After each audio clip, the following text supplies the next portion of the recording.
Hello students, I am Ishit Shah from Dolphin Academy.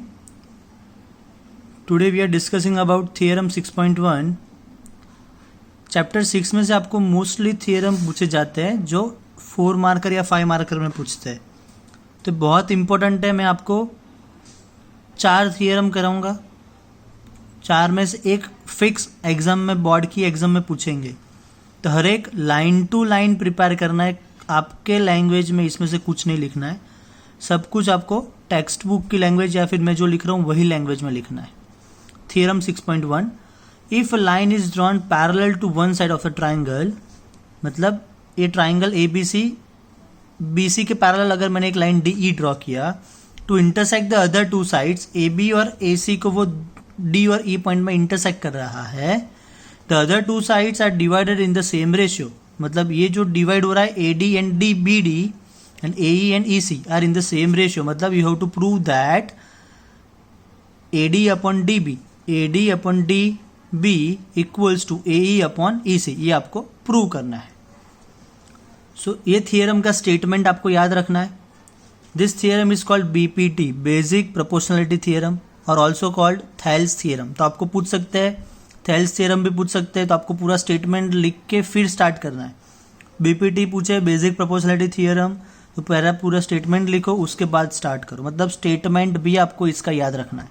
Proof, triangle ABC, in triangle ABC line parallel to side BC intersect other two sides AB and AC at D and E respectively, मतलब BC को parallel हमने एक line DE draw किया जो AB को at point D and AC को at point E intersect कर रहा है, and DE that is parallel to BC। हमें प्रूव करना है AD upon DB equal to AE upon EC। तो हम स्टार्ट करेंगे, फर्स्ट ज्वाइन BE को ज्वाइन किया, CD को ज्वाइन किया, and we draw perpendicular EN on AB and DM on AC। So join BE and CD and then draw DM perpendicular to AC, DM perpendicular to AC, EN perpendicular to AB, EN perpendicular to AB। Okay, तो हम perpendicular क्यों draw किया? क्योंकि उसका area find करना है। Area आपको पता है 1/2 बेस इंटू अल्टीट्यूड, तो उसके बेस पे से हम एरिया फाइंड करेंगे। Area of ADE that is 1/2 base into height.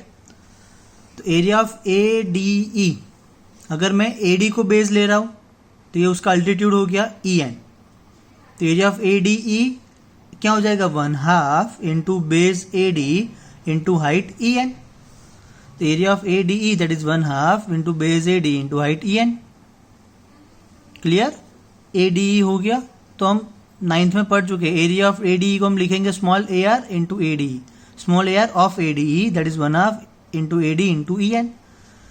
अभी हम फाइंड करेंगे ADE का एरिया फाइंड कर लिया, अभी हम फाइंड करेंगे BDE का एरिया।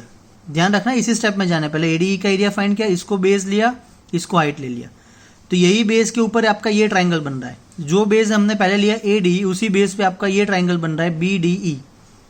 तो BDE ट्राइंगल आप देखो, ऐसा ट्राइंगल बन रहा है आपका, ये बेस हो गया, ठीक है।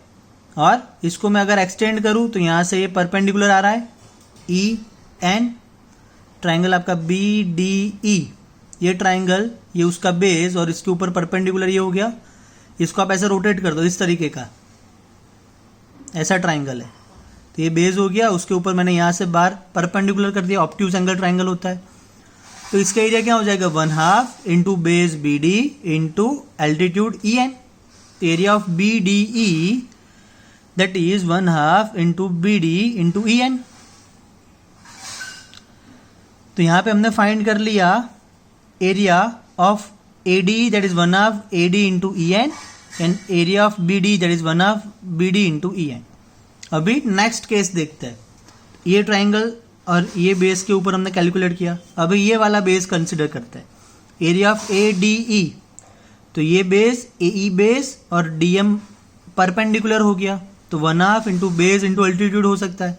फर्स्ट केस में हमने कंसिडर किया था 1/2 इंटू बेस AD लिया था और अल्टीट्यूड EN लिया था। बस सेकेंड केस में हम कंसिडर करेंगे 1/2 into base AE and altitude DM। तो ADE का एरिया हो गया 1/2 इंटू AE इंटू DM। तो अभी इस बेस के ऊपर ट्राइंगल आपका बन रहा है, ये वाला ट्राइंगल बन रहा है। अब देख सकते हो DEC, जिसका बेस EC है और परपेंडिकुलर कौन सा है, हाइट DM। तो DEC का एरिया हम लिख सकते हैं 1/2 इंटू EC इंटू DM। तो अभी हम क्या करेंगे, सिंपल रेशियो ले लेंगे, area of ADE to BDE, that is 1/2 AD into EN divide by 1/2 DB into EN। जो फर्स्ट केस में हमने ये बेस को कंसिडर करके इसका एरिया कैलकुलेट किया और ये ट्राइंगल का एरिया कैलकुलेट किया, उसका रेशियो ले लिया हमने। तो यहां से 1/2 कट हो गया, EN कट हो गया, AD upon DB। Second case में हम ADE का और ये बेस कंसिडर किया हुआ है, तो ये वाला ट्राइंगल लेंगे DEC और उसका हम कैलकुलेट करेंगे। DE से क्या कैलकुलेट करेंगे, तो ADE एंड DEC का एरिया हो गया 1/2 AE into DM and 1/2 EC into DM। कौन सा दो ट्राइंगल, पहला ये और इसके बेस पे ये ट्राइंगल, फिर सेकंड ये और यही बेस के ऊपर यहाँ से ये ट्राइंगल बन रहा है DEC वाला, तो वो ट्राइंगल, उन दोनों का रेशियो ले लो 1/2 cut DM cut AE upon EC, दोनों तो हमने ऑलरेडी फाइंड किया हुआ है। चलो 1 और 2 मिल गया।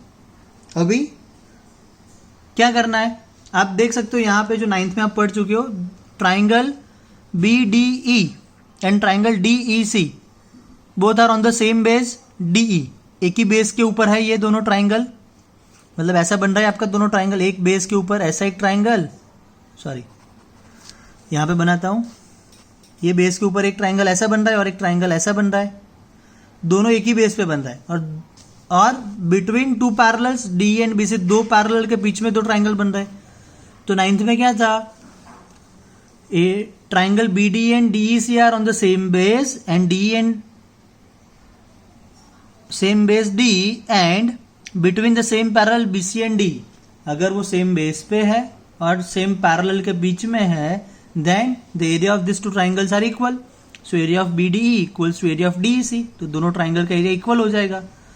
so from 1 2 and 3 ये दोनों का एरिया इक्वल है, तो AD न्यूमरेटर सेम है, BDE और DEC सेम हो गया, तो हम इन दोनों को कंपेयर कर सकते हैं। So from 1 2 and 3 you can write AD upon DB equals to AE upon EC। Theorem खत्म होने पे ऐसा एक स्क्वायर करना है आपको डार्क, यहाँ पे थियरम खत्म हो रहा है जो आपका प्रूव हो गया, AD upon DB equals to AE upon EC। Clear.